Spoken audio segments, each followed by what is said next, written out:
my book is on a child called X. I start off my theme to the story to the ability of the human spirit to overcome remarkable odds. This becomes Palliser's main message throughout his survival. David Palliser, the main character in the story, survives the terrors that his mother puts him through. The story affects not only David Palliser, but his mother and father. The father in trying to be the protector, and the mother for hurting her own child. And David Palliser, of course, for being able to survive every single day up to age 12. This states a main point in one of his quotes, but I haven't let her take away my will to somehow survive. It's on page 4. The series of true events makes the writer place an emotional story even when we know that he survives. The story begins with the main point, the day that David Palliser gets rescued, starting with his principal. The police takes him into custody and he's finally freed from his mother's torments. From that, it brings back to David's early memories from how it used to be. In the family fun and wonderful relationship he used to have with his mother before, his life had turned into a nightmare. Yet here figures as well, his father, for when David Palliser would protect him from his mother was a hero also. When David Palliser had a happy childhood, God also for being able to survive the nightmare he was living. So David Palliser himself also even called himself Superman. Therefore, his entire life experienced child abuse, but in the end has the ability of the human spirit, because no matter what has happened to David, he manages to survive.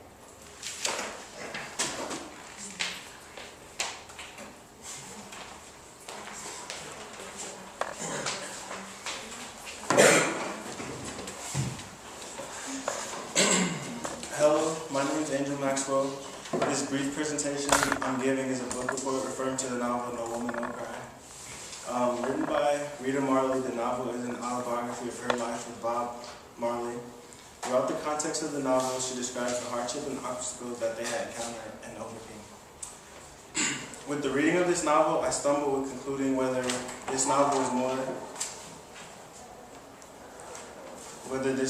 more about him because she is a subject lightly touched upon, which brings me to another conclusion I was drawn to believe. This conclusion being that the writer poses a biased argument, but brings me to another point.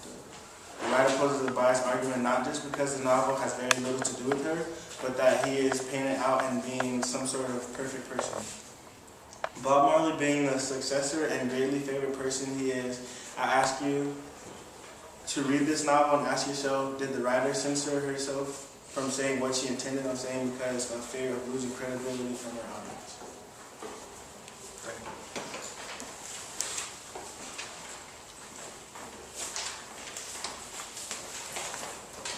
In the book 21st Century Gay by John Malone, he talks about how gays have problems adopting children because they are not married. Since gays will not or cannot get married, they cannot adopt. Most states allow gays to adopt without being married. Florida is the only state that does not allow gays to adopt whether they are married or not. For gays in religion, people protest about giving workshops to homosexuals to show the compassionate side of the church. But according to my peers that I interviewed, some do not believe that workshops should be held because it goes against all that we as believers believe in. Out of the 3 articles that I read, 2 agreed with my author, saying that gays should be treated equally when it comes to adoption and religion. My other article was against my author, saying that if God wanted us to accept homosexuals, he wouldn't have written it down in the Bible, saying that homosexuality is wrong. In my opinion, I believe I go against the author because homosexuality is wrong, and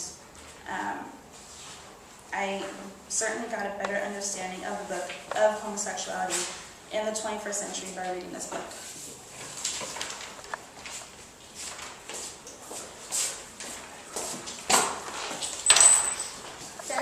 Wrote a hilarious autobiography on the many struggles of a gay man's relationship. His main struggle is the idea of gay marriage and where he and his boyfriend Terry stand with it. A marriage is a lifelong commitment of trust and promises, so why should it have a boundary? Homosexuals should be granted the right to get married whenever they please. Not all men and women that are gay want to get married, but a large amount does.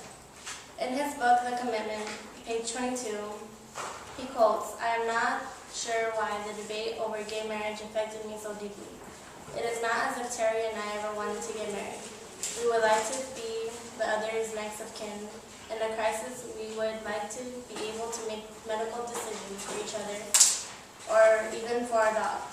Terry, the stay-at-home parent, would also love to have my Social Security benefits were I to drop dead. But somehow, we can't picture ourselves exchanging vows. We're not against marriage for ideological reasons. We don't believe, like some hard-left homos, that other gay and lesbian couples should be denied the right to marry because we don't approve the institution of marriage. Nor do we believe that gay people were put on earth to subvert the traditional family. Gay sex is a lot of wonderful things, but it is not as many sex radicals assert the revolution. Besides, Terry and I are fans of the traditional family. Our family is more traditional than most. With the exception of all the homosexual sodomy, most of what goes down under our roof is a social conservative's wet dream. I absolutely love this book because it gave me an in-depth view of a gay man and how others view him.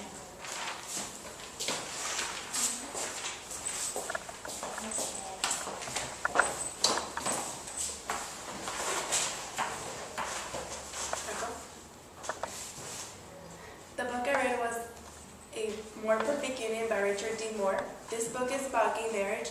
The author is for gay marriage. He talks about the meaning of marriage and why everyone should have the same rights, no matter the gender.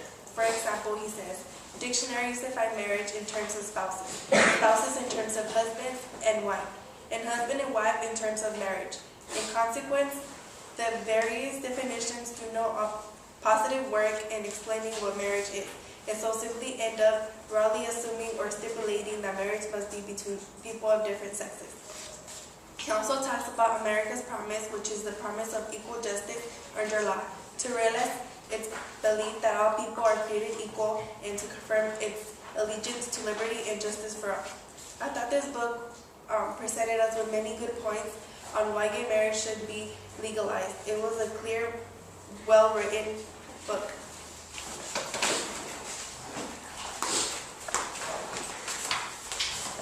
Hi, this is Selling Sickness by Rita Marley and Anel. Selling Sickness, it portrays how expanding the boundaries of illness and lowering the threshold for treatments is creating millions of new patients and billions of new profits. The book deals with the ties between doctors and pharmaceutical industries and how experts who write the guidelines for diseases are also financially tied with drug companies. For instance, experts who rewrote the guidelines for high cholesterol were also paid for advertising the drugs of lower cholesterol at different conventions. The book also deals with how drugs are advertised on a daily basis and details of what the advertisements don't tell us, such as risks and increased side effects. Finally, Casales and Moynihan recommend ways we can prevent different diseases instead of taking medication, like exercising and living a healthy diet. Although I feel this book is biased towards the drug companies, because it doesn't tell us the benefits for most of the medications. It gives us as patients a good insight on what's going on in the medical field.